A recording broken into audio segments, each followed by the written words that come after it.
What if it was your job to think the unthinkable, to think about ending all human life on the planet Earth in a cloud of radioactive death?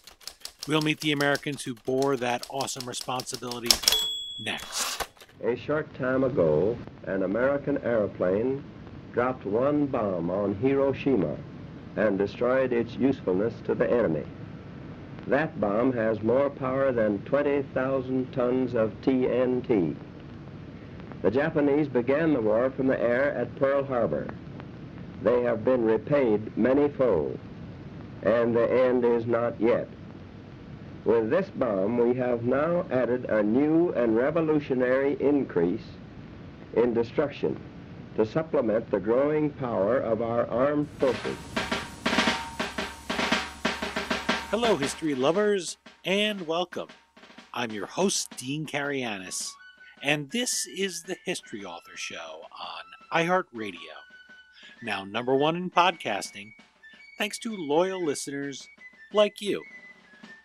In this episode, our time machine drops in on key flashpoints and day-to-day operations, from Harry S Truman first getting word that the Manhattan Project had birthed its radioactive fruit, to modern fears of rogue nations and terrorists.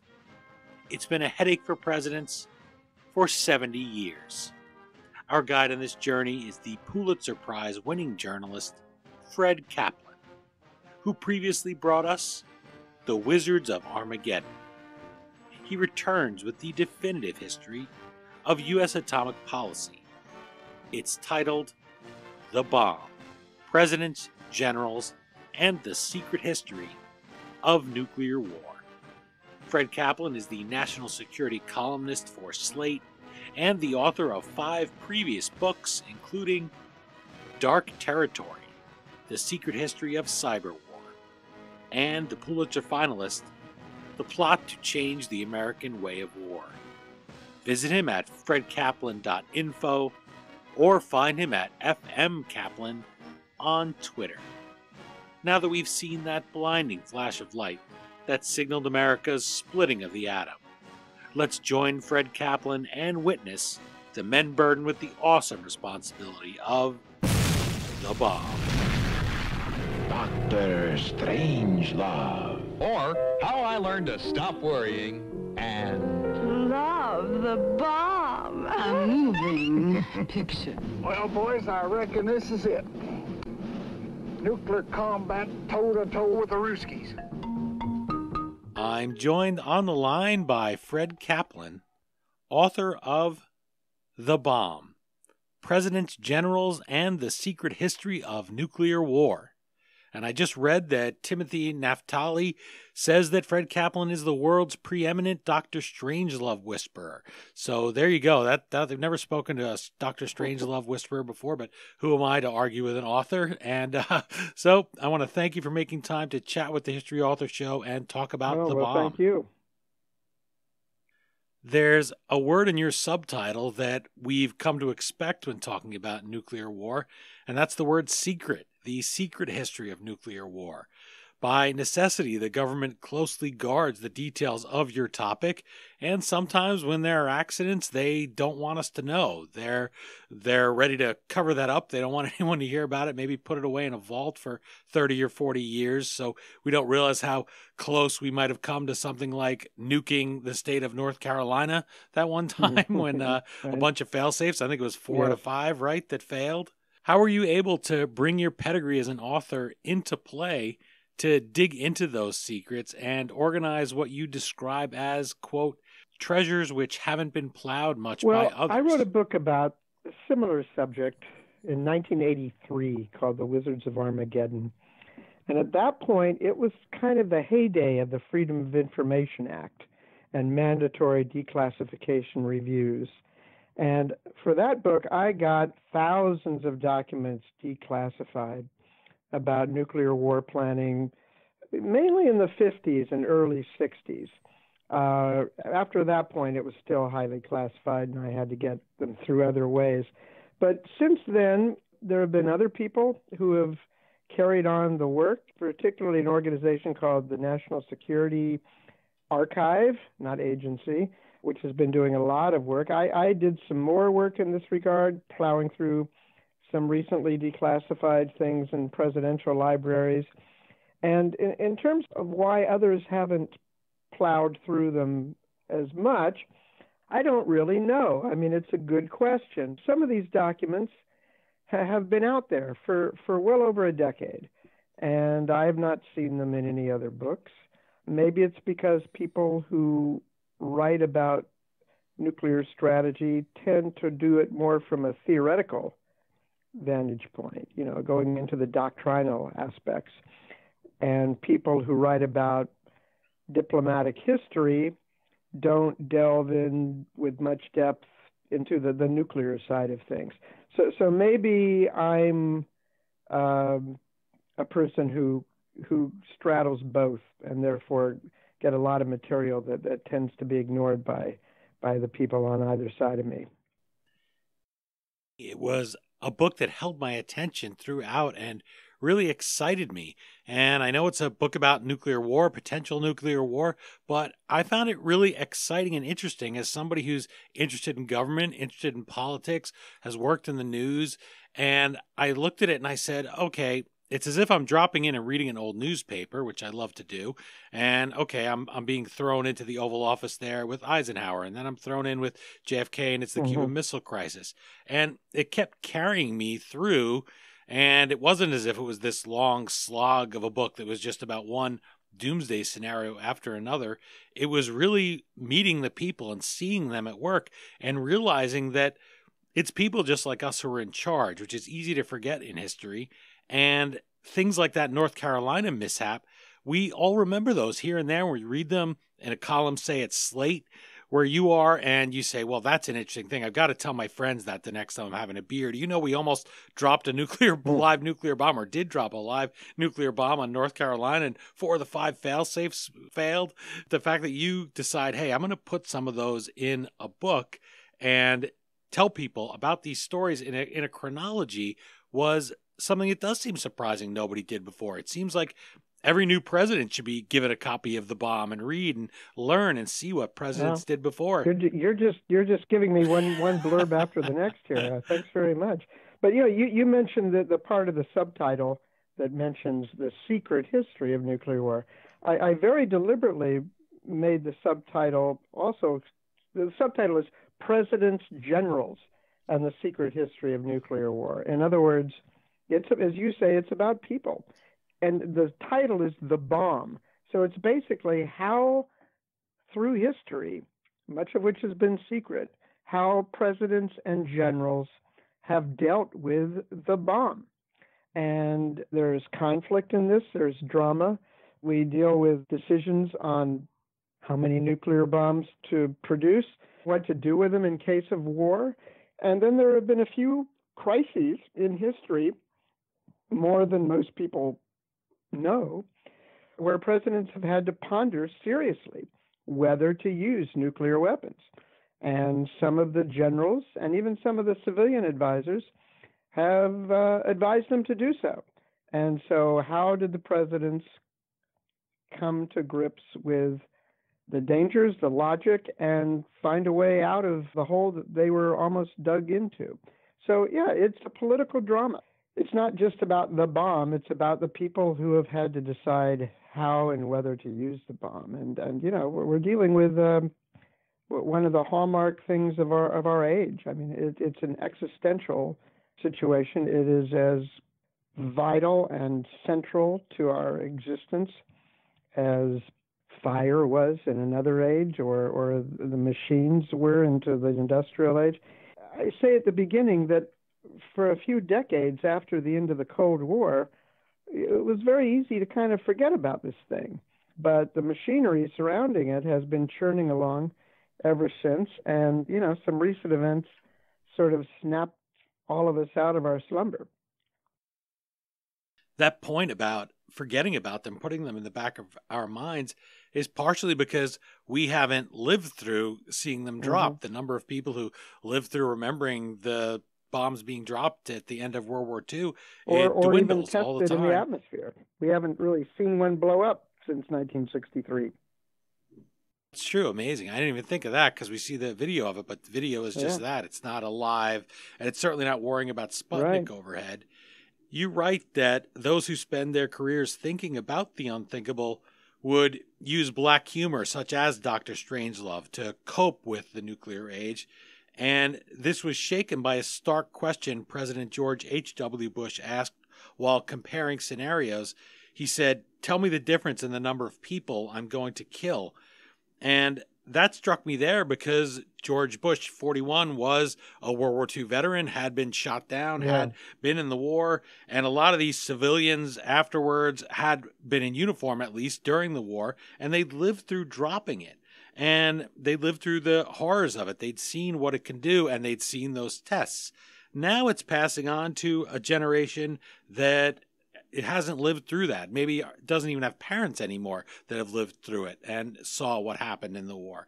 And so that's good, of course. It's good that we don't have memory of the bombs being dropped. But how do you think that will impact U.S. policy and strategy in the second nuclear century when people don't have that memory of what the bomb did, what it meant, and the destruction that it could cause? Yeah, that's an important point. You know, the people who get into this field deeply, they study a set of strategies. There's going back decades, volumes and volumes of debates over the proper nuclear strategy, what will really deter a foe from attacking us, to what degree we can fight a nuclear war. Is it possible to win a nuclear war? There are mathematical models that allow you to simulate what they call nuclear exchanges. They launch a few, we launch a few, what happens? And to the people who are immersed in this day in, day out, they can't, every time they do this, examine the horror of it because, they would just have nightmares all the time.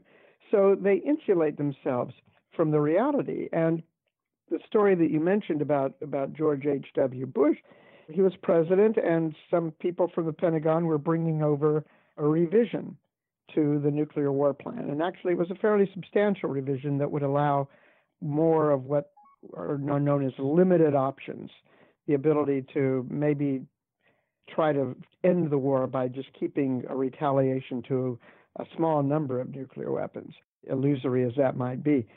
The person that I'm referring to was a deputy assistant secretary named Gil Klinger, who was kind of a card, and he made a lot of jokes about these things. He's sitting in the back row along in the NSC meeting, and after the briefing, he hears the president say, as you said, "How many people am I going to have to kill with this?" And it struck him. It kind of jarred him because, first of all, not that many people that he'd hung around talked in such stark terms. Second, these words came from the guy who was going to have to make that decision if a decision was ever made. This was the guy, President Bush the first, sort of stepping up and taking responsibility. Well, what is this going to mean?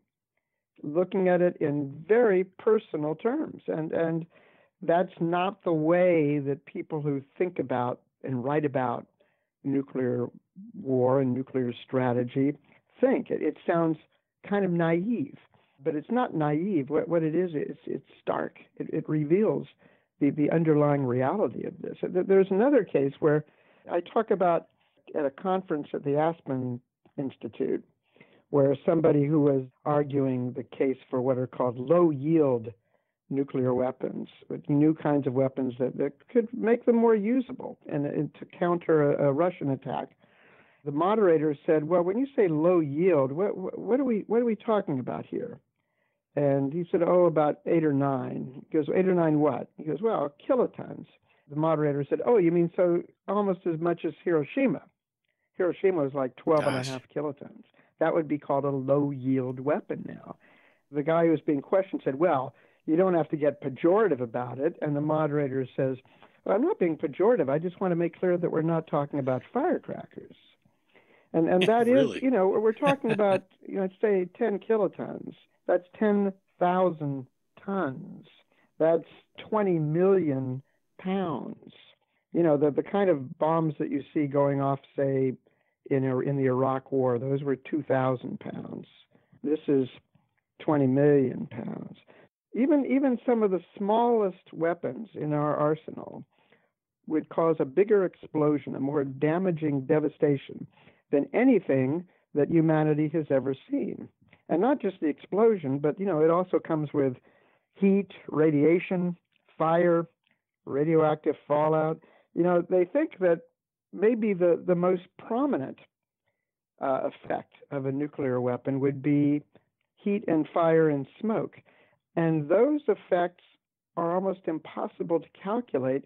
And therefore, when officials do calculations on how much damage this weapon or this series of weapons will cause, they leave it out because they don't know how to calculate it. Blast is easy to calculate. There are models, based on damage from World War II, and you just extrapolate upwards, and you know that, 1 megaton will cause so much damage across, 10 square miles or whatever.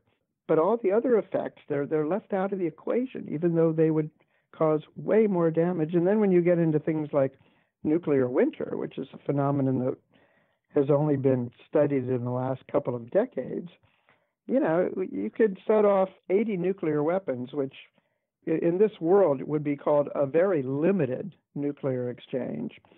And that could snuff out almost all of human life on the planet. And, we're talking about a world now where we have a few thousand, the Russians have a few thousand.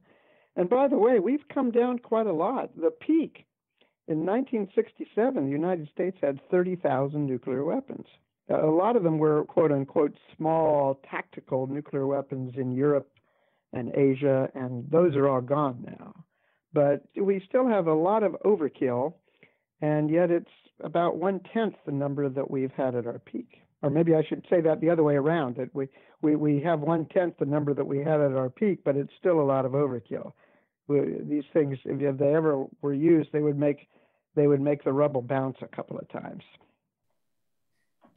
Yeah, you write in the bomb that even a fairly pristine U.S. strike in 1961 would kill 500,000 Russians, and that if some of them were off, it would be even higher.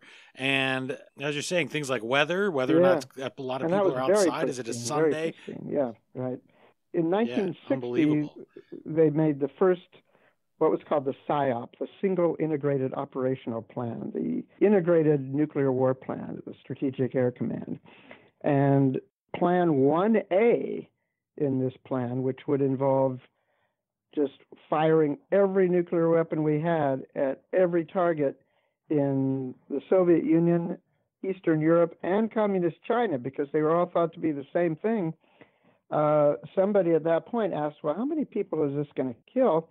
And it was 285 million. You have to be a pacifist or even a dove to ask, well, what kind of war aim, what kind of aim could possibly justify killing 285 million people? It's such a large number. I mean, it's almost imponderable.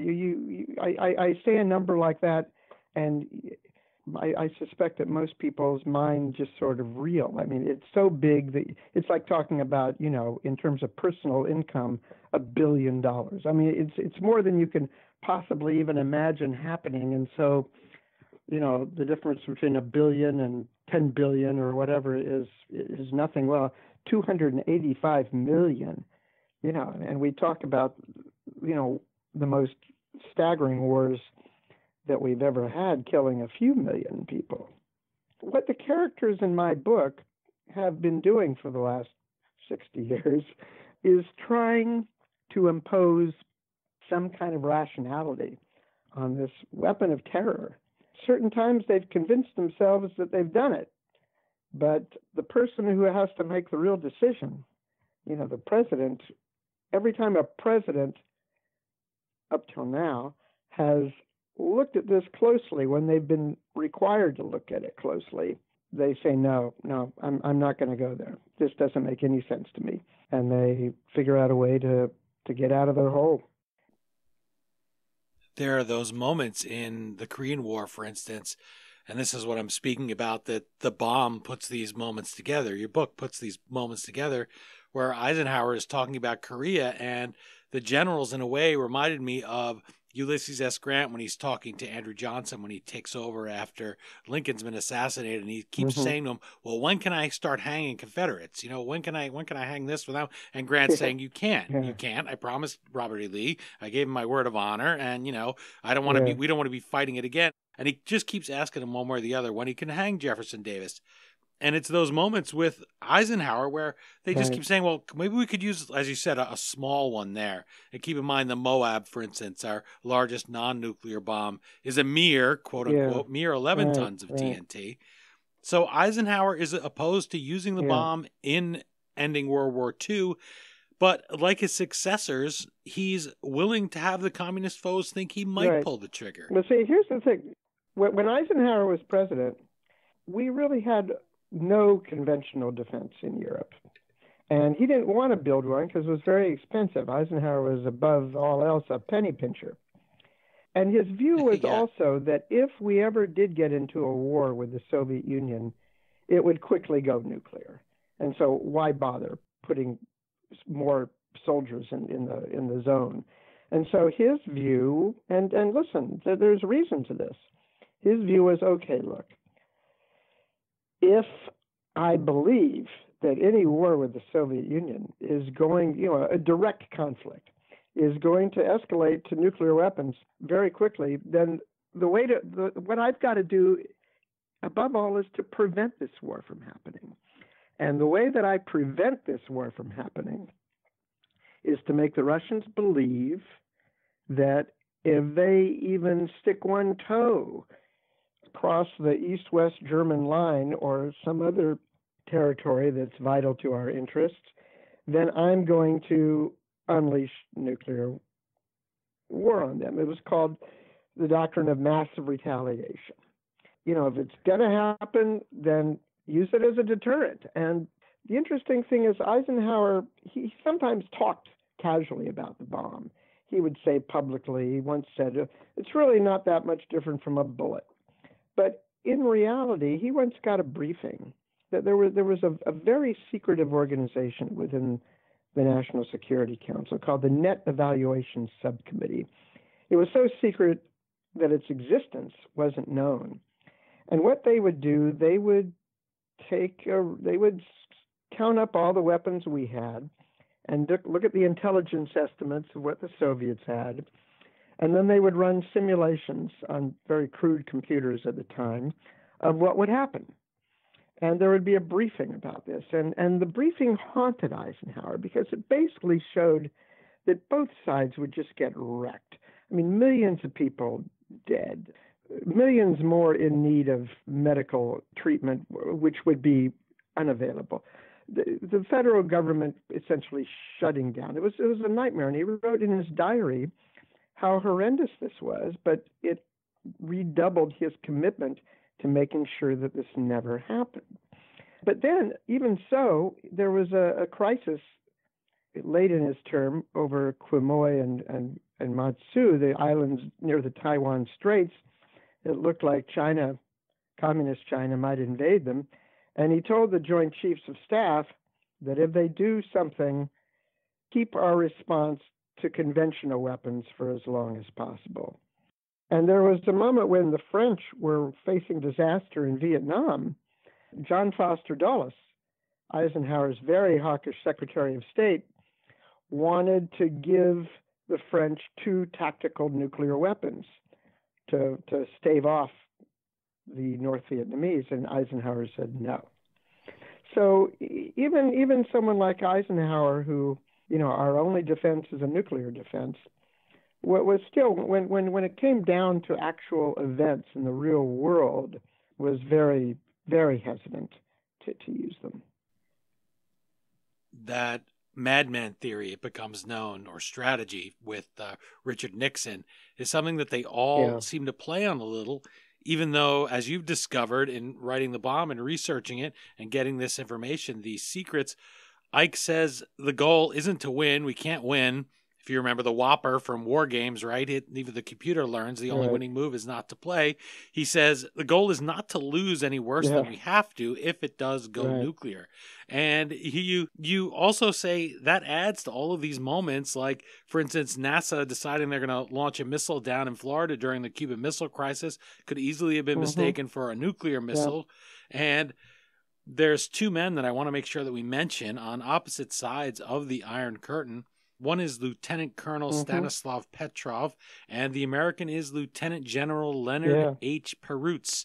What do you hope readers will take from their actions and their restraint? These people who are, again, not household names to say the least, and not all that highly ranked, kind of mid-level officers, it could be said of them that they, on two separate occasions, saved the world. The Russian... There was one time, both of these things happened in 1983, which I go into the book as might have been the most dangerous year of the Cold War for a variety of reasons. But over time on both sides, there have been false radar readings. The radar indicates that there's a massive ICBM attack coming. Turns out to be a flock of geese or a computer error or something. But he was on duty that night. He was on the Air Defense Command, and he saw what appeared to be a giant ICBM attack coming. He said this couldn't be right. There was no tensions going on at that moment. Nobody really believes that a nuclear war is just going to happen out of the blue. There was nothing leading up to this. And so he did not send the orders up the chain of command, which he was required to do. And so nothing happened. And by the way, he learned for sure that this was not an attack only because the radar showed that the missiles had landed and exploded, and in reality, they had not. The case of Perutz, he was involved. He was a NATO intelligence officer, and the United States was playing a war game in 1983, and it was a NATO war game. And it was an interesting war game because it was mainly focused on simulating a transition from conventional combat to nuclear exchanges. And this was much more realistic and much larger than any previous NATO war game. And this was during a period of some tension. And so there was a lot of intelligence out there that the Russians were looking at what we were doing and interpreting it as an actual preparation for an attack. And they started doing things. And if this lieutenant general had followed his orders, his standard operating procedures, he would have done certain things to escalate matters upon seeing the Russians escalating. But he had been skeptical about the wisdom of this war game to begin with, and so he did not respond.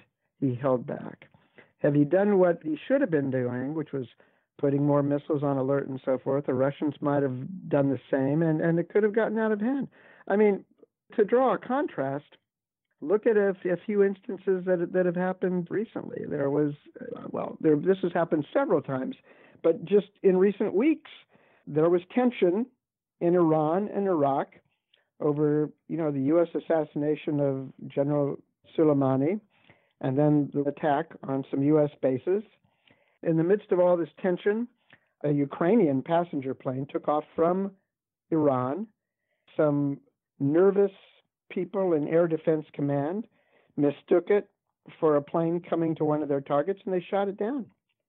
The point is that when there is tension, when things are getting out of hand, people can make mistakes. If these two incidents that I talked about with the Russian lieutenant colonel and the American lieutenant general, if they had seen these things happening during actual moments of tension, they might have behaved differently. If it looked like the United States really was about to attack, or if the Russians and Americans really were about to get into a war, or some event like the Cuban Missile Crisis, say, and there was a false radar signal of a bunch of missiles coming, he might have said, okay, I need to send this up to my superiors, and they might have responded accordingly. So a lot of the reason that we haven't had a nuclear war so far, the reason why no nuclear weapons have been fired in anger, as they say, since Nagasaki, part of it is deterrence. This stuff really does deter. Even many anti-nuclear people can admit that, the existence of nuclear weapons has probably prevented several wars from happening, because you don't want to get it started because you don't know where it'll go. It might escalate to nuclear, so you just don't want it to begin. That's true. But a lot of the reason why it hasn't happened is just plain dumb luck, and also some courageous presidents or premiers. I mean, for example, my textbook case on this is the Cuban Missile Crisis, which, we're talking about authors in history. The amazing thing about the Cuban Missile Crisis is that we now have, and we've had for a couple of decades now, tape recordings that Kennedy secretly was making during the meetings of him and his advisors over those 13 days. Now, you would think, how many crucial events have there been in history that have been tape recorded? Not very many. You'd think that historians would be plowing through these endlessly, but they haven't. And so the Cuban Missile Crisis is still completely misunderstood by most people. It is now well known because it was admitted by some of the participants 20 years after the fact that Kennedy and Khrushchev settled the Cuban Missile Crisis with a secret deal that the Russians would get rid of their missiles in Cuba, and Kennedy would get rid of U.S. missiles that were in Turkey, a very similar type. And but what is not known and what was not admitted by the advisors is that when Khrushchev proposed doing this on the final day of the crisis, which was on a Saturday, every one of Kennedy's advisors was against the deal. Not just the generals, but also his civilian advisors. Bobby Kennedy, Robert McNamara, George Bundy, all these supposedly reasonable people, they argued strenuously against taking this deal. This will wreck NATO. This will piss off the Turks. This will be a sign of weakness. And Kennedy made the deal. But he did it in a certain way because he knew this would not, this was the Cold War. This would not be popular. He sent Bobby to tell the Russian ambassador, okay, we'll take this deal, but here's the thing. You cannot make this public. If you make it public, it's off. You take out your missiles, we'll take out these missiles in Turkey 6 months down the road. And that's what happened. Then he brought in 7 of his close advisors and told them what he was doing, that he was taking this deal, but you have to keep this secret. One of his advisors who knew this, Ted Sorensen, his speechwriter, wrote a book about Kennedy where he completely lied about what happened during the Cuban Missile Crisis, and he thought he was doing so at Kennedy's instruction. So everybody was against it but Jack Kennedy. Now let's say that Kennedy had succumbed to his advisors and said, okay, I won't take the deal. What would have happened? On the following Monday, 2 days later, the Joint Chiefs of Staff War Plan was scheduled to go into effect. This involved 500 air sorties a day to knock out the missiles, not with nuclear weapons, with conventional weapons, but still. And then 5 days after this, a land invasion of Cuba. Now, what we learned many years after the fact that nobody knew at the time was that the Russians had loaded a lot of these missiles with nuclear warheads. We also learned much later that the Russians, that 40,000 Russian soldiers were hiding on the island of Cuba to stave off a possible American invasion. So in other words, if it hadn't been for John Kennedy, if anybody else in that room had been president, we would have been embroiled in World War III with the Soviet Union. Now, this has another impact, and it's also very tragic. One of the people that Kennedy did not tell that he'd made this deal was his vice president, Lyndon Johnson. And so when Johnson became president, he believed the myth that we went eyeball to eyeball with the Russians and the Russians backed down, and that's how you deal with enemies in the international arena and in war. And so when it came to fighting the Vietnam War, Johnson was not interested in negotiation. He was interested in in toughness. And it's interesting, McGeorge Bundy, who was Kennedy and Johnson's national security advisor, he wrote a very interesting memoir about 25 years later. It's published posthumously. And he admitted that hushing up the missile trade produced pernicious consequences. And I'm going to quote this directly. He said, "We misled our colleagues, our countrymen, our successors, and our allies into believing that it had been enough to stand firm on that Sunday and on that Saturday." And what he's saying is that basically this led in some ways to the escalation of the Vietnam War. It led presidents, including Johnson and Nixon, to look at the Cuban Missile Crisis as a lesson, as an example of how you deal with enemies in crises, but they learned the wrong lessons because the lessons were based on a lie. And it was a lie that Kennedy deliberately told because he wanted to look tough. He did not want it known that he had made a deal with the Soviet Union. So again, these are turning points in history that are quite sharp.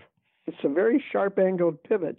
And if it had gone just a little bit the other way, if it had been a little less sharp, catastrophic consequences could have accrued. Those are the scary things. I spoke a couple times about those 4 failsafes. Sometimes it's a human being who is that 5th failsafe who prevents nuclear war. And I was thinking, I mentioned the World War II generation. Nobody wanted to be Lieutenant Kermit A. Tyler. And he was the first lieutenant who saw he didn't see, but a radar operator told him, "Hey, I see these planes, I think, on the radar coming at Pearl Harbor." And he told the radar operator, "Don't worry about it." And those people would have been aware of that at the time and said, "Hey, this is a chance here. I don't want to be the guy who screws up and misses a first attack in World War III like there was in World War II that launches the U.S. into that." Going back there briefly to World War II, you'd think Harry S. Truman would have a cavalier attitude about their use, having dropped 2 nuclear bombs. But we read in the bomb that it's not the case. In fact, you write that for several years, the Air Force had to go through the Atomic Energy Commission even to load the weapons on their planes. There's a rivalry between the Navy and the Air Force. They feel the Air Force has a monopoly. So what better way to make the Navy happy than start giving them nuclear weapons? Then they kind of quiet down around it. And once that seal is broken, though, the presidents do try to hold back. Even if, like John F. Kennedy, they run on a missile gap that doesn't exist, that Dwight Eisenhower explains, "Hey, here's the real numbers." They do what we like to say grow in office, or we like to think that they do, or maybe they just always were a little bit more controlled. It is sobering to know that so often it can come down to one person saying, "No, we're not gonna continue." Because usually when you let the nuclear genie out, or a genie out, it's hard. You can't get them back in the bottle, but just to keep them in the room, look how much trouble, I mentioned NASA, look how much trouble Larry Hagman had, and I Dream of Jeannie, keeping her under control, right? It's sort of like that. I'm thinking of genies, letting her out. How do you keep that under control? And yet they managed to do it. That's right. And here's where we can come into some contrasts, or at least some cautionary thinking about today. I go through several nuclear crises and show that presidents who, even if they had been in the abstract eager to take the Joint Chiefs' advice or cavalier about nuclear weapons, once they get into the crisis and they study the situation and they go through the discussions and they look at the scenarios and what might happen, they tend to back away. People were getting nervous about the bomb again. And the reason they were getting nervous is it started with President Trump's comments about fire and fury 6 months after he came into office, where he said of the North Koreans, not of the North Koreans attack us, but of the North Koreans continue to talk in threatening language and test nuclear missiles or weapons, that we're going to unleash fire and fury like the world has never seen. And then, he put out some documents, one document called the Nuclear Posture Review, which was from the Pentagon, which talked about integrating nuclear weapons and non-nuclear weapons and building new kinds of nuclear weapons.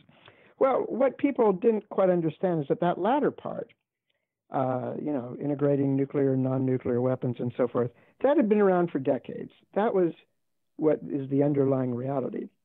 But the fear is that Trump might be more eager to use them than somebody else, and that in the Cold War, a lot of people talked about a phenomenon called the clever briefer. Somebody who is very clever, and there's a crisis, and he gives a briefing to the president or the Soviet premier. There's an option here that you can use, that you will get away with a nuclear attack. That was the fear. It wasn't if people behave rationally, this isn't going to happen. But maybe the clever briefer would convince Khrushchev or Brezhnev or whoever that it's worth the gamble and he's going to launch the attack. Well, it just seems to me that Trump is more susceptible to the wiles of a clever briefer than anybody else. Now, one thing that we thought we'd learned until a little while ago, was that Trump really doesn't seem terribly interested in getting involved in wars, which is good. But then he assassinates a major general in Iran, and, for a variety of reasons, this didn't spin completely out of control, but it looked for a moment like it might. So, which gives the impression that maybe he doesn't understand that when you do something like that, it is an act of war. You don't kill a top general or political leader of a foreign country unless you're at war with that country. Therefore, by doing that to Iran, he essentially committed an act of war against Iran.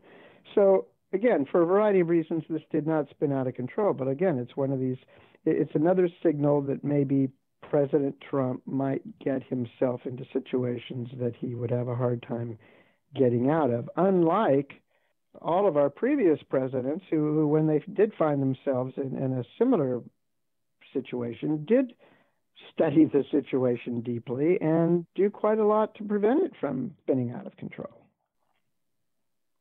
You said the term fire and fury.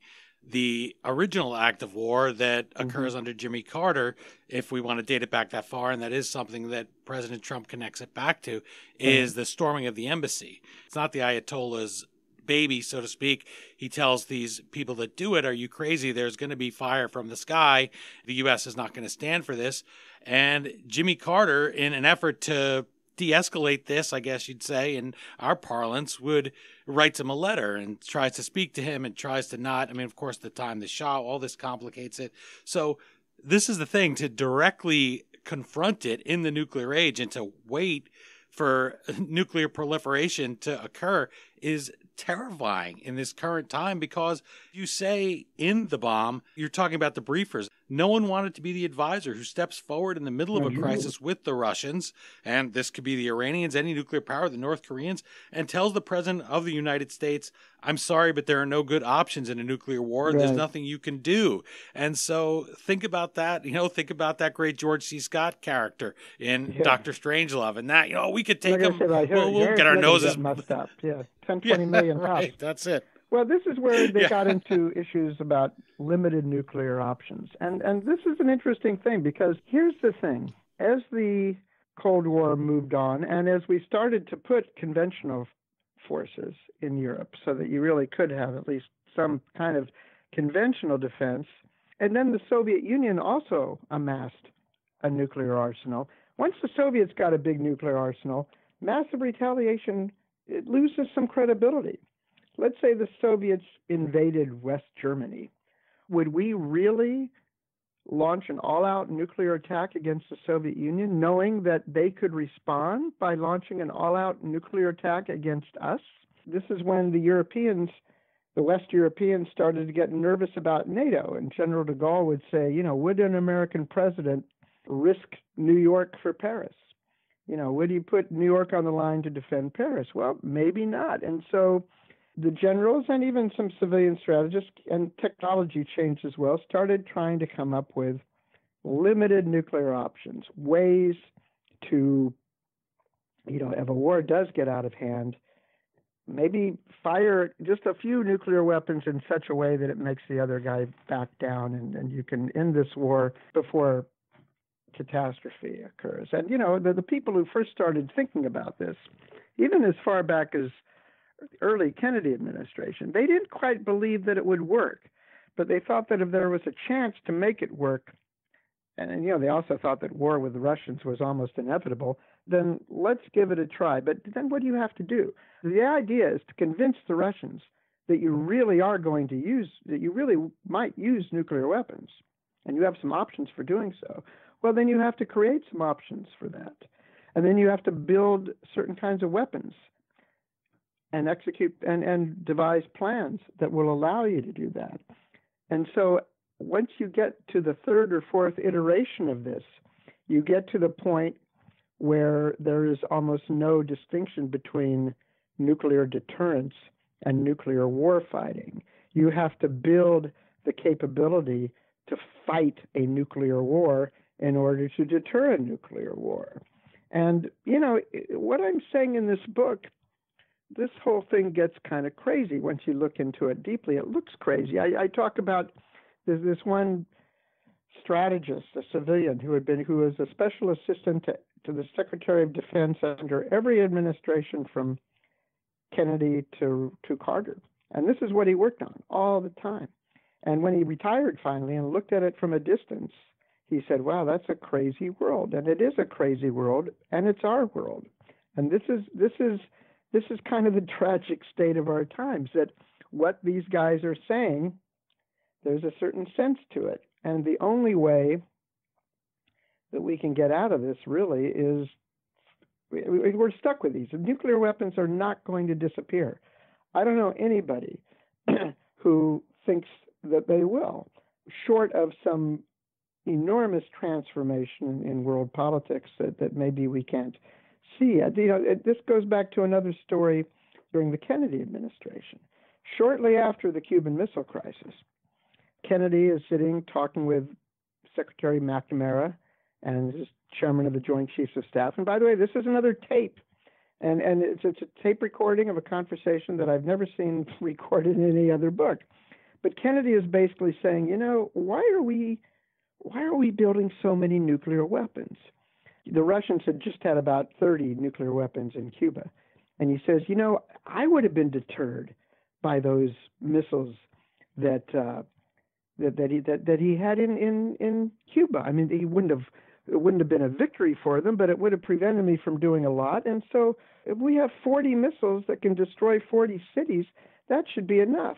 And then there's some conversation, and then he thinks, he says, well, then again, I guess if deterrence failed, what I would want to do is go after their missiles, not their cities. And so, yeah, I'm going to need more than 40 missiles to do that. And right there, Kennedy hits upon the dilemma of nuclear strategy, which is on the one hand, you want to threaten to wreak so much destruction on the other guy that he's not even going to entertain for a second launching a nuclear attack against you. But what if that fails? What if for some reason things get out of hand and a nuclear war starts? You want to have some option that maybe will stop it before you go all the way. So that's the dilemma, and I don't see how we get out of that dilemma. It's a situation that we're in. Now, I think there are still things that can be done to reduce the chance of nuclear war. I mean, there are certain kinds of weapons that you can avoid building. It'd be a good idea if we got rid of all land-based intercontinental ballistic missiles that had multiple warheads. It would be a good idea to put as many under the ocean as possible, things like that. This is the dilemma of our times, and it's to keep disaster from happening or to maximize the chance that disasters won't happen. It does no good to bury our heads under a pillow or to take a very simplistic view of this. You have to think these things through, and that's what every president who has got himself out of a nuclear crisis has done. They've thought this thing through all the way to the end and realized that, no, it makes no sense to get started on this. And Kennedy, he realized, okay, I'm stuck here. I am stuck. The very existence of nuclear weapons puts me on course for a nuclear arms race. So what I have to do, I have to start ending the Cold War. And he gave a speech in June of 1963 at the American University. And this is 6 months after the Cuban Missile Crisis, 7-8 months, calling for an end to the Cold War and proposing certain things, a test ban on missiles, reductions, and so forth. And the CIA monitored very closely this Russian reaction to this. The Russian press, Pravda and Izvestia, reprinted Kennedy's speech in its entirety. They also removed the jammers from signals of Radio Free Europe and the Voice of America and allowed his speech to be heard. Khrushchev was very excited by this. Both sides started to take certain action to actually do this. And again, here we come to another tragic pivot in history. Kennedy was assassinated, and about a year later, Khrushchev was ousted. And that's when the missile race really took off. It was after Kennedy and Khrushchev were gone. So, there's some tendency, and there's truth to this, to look at history kind of structurally, as a playing out of certain systems. And you read some history books, and what happens seems almost inevitable, almost mechanistic. But no, actually, there are certain turning points or potential turning points in history when the presence or absence of a single person can actually make an enormous difference. There's also that moment with Eisenhower where he's planning to meet with Khrushchev, and then, of course, the U-2 goes down. They miss the chance. You're enjoying my conversation with Fred Kaplan, author of The Bomb, Presidents, Generals, and the Secret History of Nuclear War. You can find today's guest at fredkaplan.info or at fmkaplan on Twitter. Publishers Weekly writes of The Bomb, quote, Kaplan synthesizes a wealth of material into lucid, easy-to-follow anecdotes that reveal the complex nature of planning for nuclear war. Readers with the stomach for pondering Armageddon will find this well-written history to be full of insights. I want to touch on that, having the stomach for pondering Armageddon. I didn't feel that I had to keep my stomach particularly empty. I was able to eat a full meal and still read The Bomb. And it is inspiring if you go into it with that bent, and partially because you, as the author, lead the readers through those things. You write, for instance, that Ronald Reagan detested nuclear weapons and, as passionately as Jimmy Carter, wanted to see them abolished. And this is after Carter, for instance, his contribution to your book or to our nuclear policy, and this keeping this streak alive of not using these weapons in anger, is wanting to make them all submarine-based missiles as a deterrent. The thing that I wanted to mention was Reagan. As a former actor, as somebody who's very deeply moved by the movie The Day After, for instance, I remember they made us in school watch that and come to school the next day and talk about it, depicting a nuclear war and the nuclear winter that you invoked earlier. He goes about talking of the weapons as a common threat to humanity, not unlike the common Nazi foe. And you said, how do we get out of this? Well, I guess the way is we come together. As Abraham Lincoln said, do I not destroy my enemy when I make him my friend?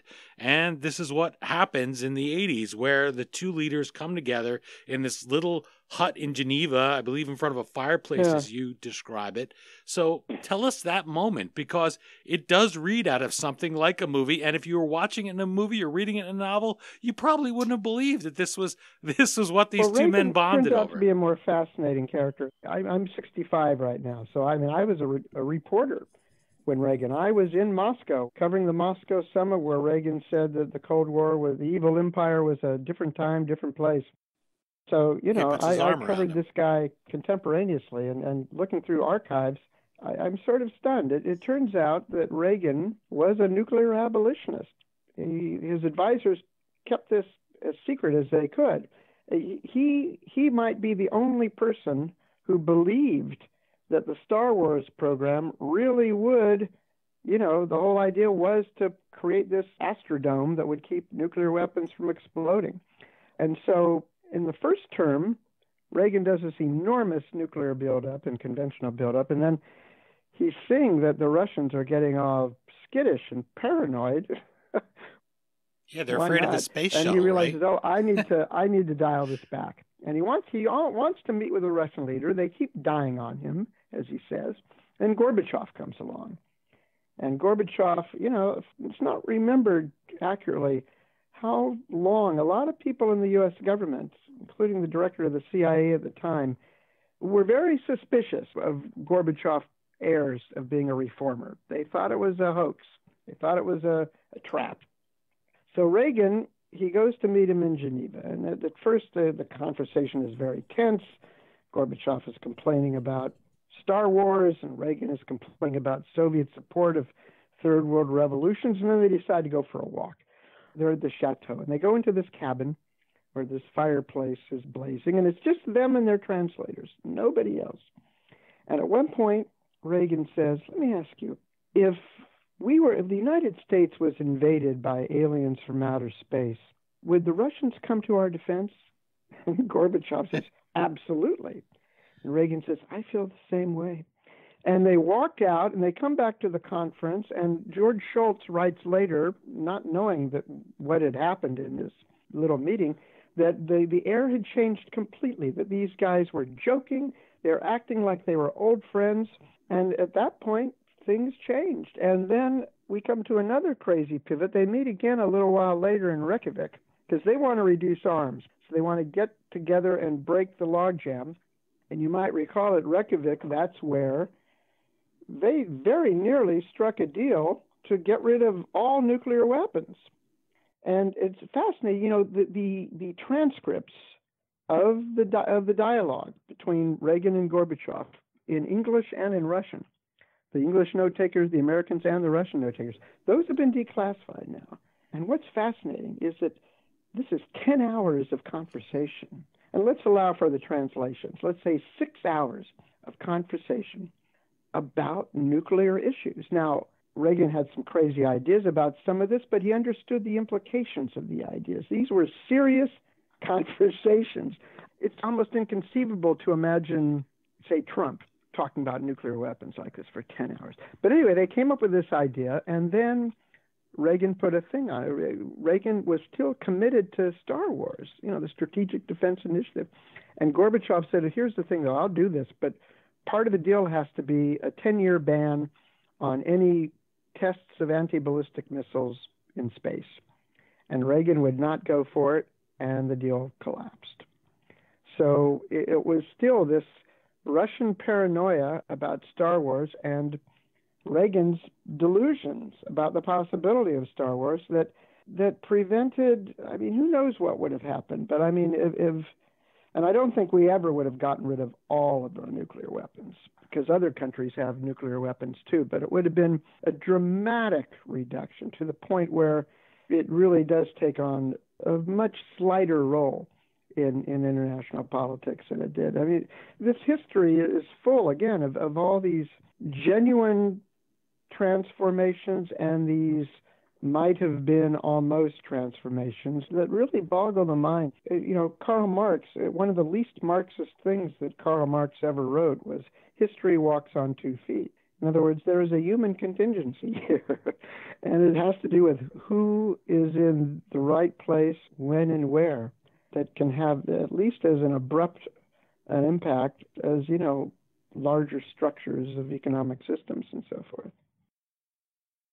Edward Teller was the one that Ronald Reagan looked to, the co-father of the hydrogen bomb, and then offers to share it, and much like, I guess, like the Open Skies with Eisenhower, but says, well, we'll share it with you. And Gorbachev is saying, which, of course, I don't Gorbachev think so. couldn't believe, Yeah. He says, and you won't share wonder, your agricultural equipment with us. You're not going to share something like this. No, it was a very strange time that I think people who, we're talking about 35 years ago. There are a lot of people who weren't born 35 years ago. And I was a reporter. I was in Berlin just before and just after the wall came down. And I remember just the enormous change that happened literally overnight. And then I remember thinking, it's going to be very hard to explain to future generations just what the hell this wall was doing, that there was a wall dividing a city from 1961 to 1989. The capital of a major power. A major. Yes. And, you go to Berlin today, except for, the kind of tourist attraction around Checkpoint Charlie, a couple of spots in the city where they have a little stretch of wall. So you see just how horrific the thing was. you wouldn't know that anything like that was ever there. History can take very, very, very sharp turns that cannot be predicted by simply structural analyses of history. I guess that's why we have words like visionary, right? For people who do see things that are People impossible. who see visions, maybe some of them are visionaries, some of them just have visions. It's a very big difference between the two, but sometimes a fine line. And when it comes and it works out for something like ending the Cold War, hey, I'm all for positive things. That was a Robert F. Kennedy, right? Imagine things that have never been. Some people say why, others say why not. That is an uplifting part. And there's even benefits. I mean, you talk about how negative things were. In the book, The Only Plane in the Sky, an oral history of 9/11, Garrett M. Graff wrote that Vice President Cheney was able to apply a lot of these lessons. And he said something that stuck with me from that book. He said, well, we wargamed for much worse. And this is something that hung over. And in fact, I believe that Ronald Reagan kept putting off those nuclear briefings, didn't want to tape them in the beginning. He didn't want to even think about it. He heard his nuclear war briefing much later than any other president. And interestingly, by contrast, Jimmy Carter, who detested nuclear weapons and, wanted to make drastic reductions, although it never happened for a variety of reasons, but he got into it very deeply. In fact, a couple of times a year, there are nuclear war games where, sort of assistant secretary level people, a cabinet secretary sometimes plays the president, and maybe an assistant secretary of defense plays the secretary of defense. And they go through all the scenarios. Well, everybody was shocked. Carter comes into this game. He's playing himself. And he was stunned to learn that he was the first president to do this. He was also stunned to learn that in the actual exercises for these things, he was the first president to bring in his vice president, which struck him as nutty. I mean, if a president gets killed because the White House is blown up or something, the vice president takes over. And yet, until he brought in Walter Mondale to these exercises, any previous vice president, it would have been like the first day on the job. They wouldn't have had any briefings or anything on this ever. And in fact, Carter stepped up. He made exercises very specific. He told his national security advisor, Zbigniew Brzezinski, to schedule surprise alerts. Like on a Friday night at 8 o'clock. Okay, an attack is coming. Everybody who's supposed to get into the helicopter and to go into the alternate command post, come to the White House and get in the helicopter. And of course, no, there was no way to even contact these people. And he created the system that, and over a period where, it got to be like clockwork. Some of the people who've gotten most into this thing are some of the least likely people from, the popular stereotype about them. I mean, can you imagine you walk in as vice president, and this is after, by the way, a guy who was just in the Soviet Union and has been out shooting people, defected to the Soviet Union, and Lee Harvey Oswald has shot a president already, and the vice presidents had to take over. I mean, that could have been an opening strategy. In fact, now I believe if there is an attack on the president, they assume it's an attack on the entire chain of command, the John Wilkes Booth plan to decapitate the government. But at the time they don't, and you could conceivably have some low-level cabinet secretary who had played designated survivor no more than the president or vice president while this is going on. Amazing stuff. Harry Truman had been vice president for a matter of months when Roosevelt died. 11 months. He was kind of an unlikely choice. He was even thinking of getting out of politics. He wasn't a highly educated man. And one of the first things they told him about was the atom bomb. He had never even heard of the atom bomb while he was vice president. And he has to make a decision in a matter of, a couple of months whether to use it or not. That's all changed. I mean, now vice presidents are more routinely brought into these things. But it's kind of stunning to think, or, for example, Lyndon Johnson not knowing about the secret deal that Kennedy made to solve the Cuban Missile Crisis. Put that on Kennedy, who didn't think for a second that he was, it'd been a long time since the president had been assassinated, although Kennedy was not in good health either. I mean, it was irresponsible of him to keep Johnson out in the cold on something like that. We have time for one final question. The bomb does continue through the present day. We could keep talking about this. It's such fascinating stuff. I hope people are intrigued and want to pick up the bomb. There's nuclear saber rattling, as we like to call it, going on continuously. People are going to hear this about the time your book comes out, so who knows what new thing could be on the horizon. But since this is a history show and I love to look to the past to inform the future, one reason I enjoyed your book so much, although I don't think I'll ever be sitting in the Oval Office, but you never know. Harry Truman, as you just mentioned, he was just a haberdasher, right? And he ended up being in control of nuclear policy. I'd like to wrap up by asking you for a general bit of advice. What can we do as citizens, people who never hold office, people maybe who only by going and casting our vote, going to a city hall meeting, that's as far as we're going to get.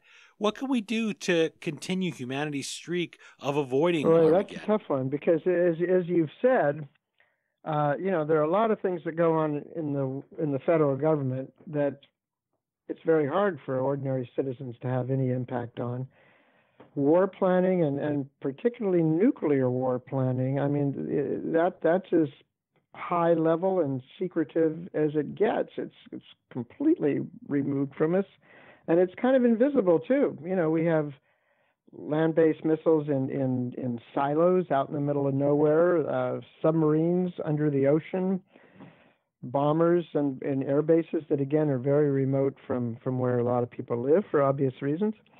But I think, one thing, I'll end this with something that almost happened. It's very interesting, and this is the kind of thing where political pressure might be exerted. One thing that has been commonly known by people who know a lot about this, but strikes people by surprise who don't, and that is that, there is no chain of command when it comes to the use of nuclear weapons. The President of the United States has the power to fire off these things. There's nobody who can give him permission. There's nobody who, at least legally, can block him from doing it. If there is a protocol, there's a phone call that's made, and the chairman of the Strategic Command and the Secretary of Defense and all these people are conferring with him. But the decision is his and his alone. Now, there's a reason for that, and that is that back in the day when, we still have our missiles pointed at each other, and they're, that takes 30 minutes from missiles in Russia to hit the United States. Some of those minutes are taken up by the early warning radar, detecting them, and then communicating this to the president and making sure it's really happening. There's really only a few minutes left for a president, and so it's hard. You can't assemble the cabinet, much less the Congress, to figure out what to do. And this is one reason why it's a good idea to put so many more of the missiles have gone to sea, because you don't have to respond right away. You've got all these things underwater. But that's one thing. There's another kind of use of nuclear weapons, and we go first with a nuclear attack. And one thing that we haven't talked about much, but one thing that some people might be surprised to learn from my book is that the war plans have always had assumptions about how we would use them first. It's not entirely a retaliatory plan. There's plenty of first strike options. And so you could make the case that, let's say the president wants to launch nuclear weapons on North Korea because they seem to be about to launch something, or they're creating the ability to do so. And, Trump was talking about this during the Fire and Fury time. For something like that, I see no reason why there shouldn't be a requirement. Maybe not all of Congress, but maybe, the cabinet, the group of 8 in Congress who are always informed about highly classified intelligence operations. And in 2018, shortly after all the fuss about Fire and Fury, the Senate Foreign Relations Committee assembled a hearing on presidential launch authority. And this was the first hearing on the subject that Congress had assembled since the mid-'70s. So, it had been almost 40 years, and more than 40 years. And some people in the hearing, some of the senators said, let's get to the essence here. A lot of us don't think that this president is fit for command, and we need to come up with some other idea. And interesting, no Republican on the committee contested this premise. They just stayed quiet.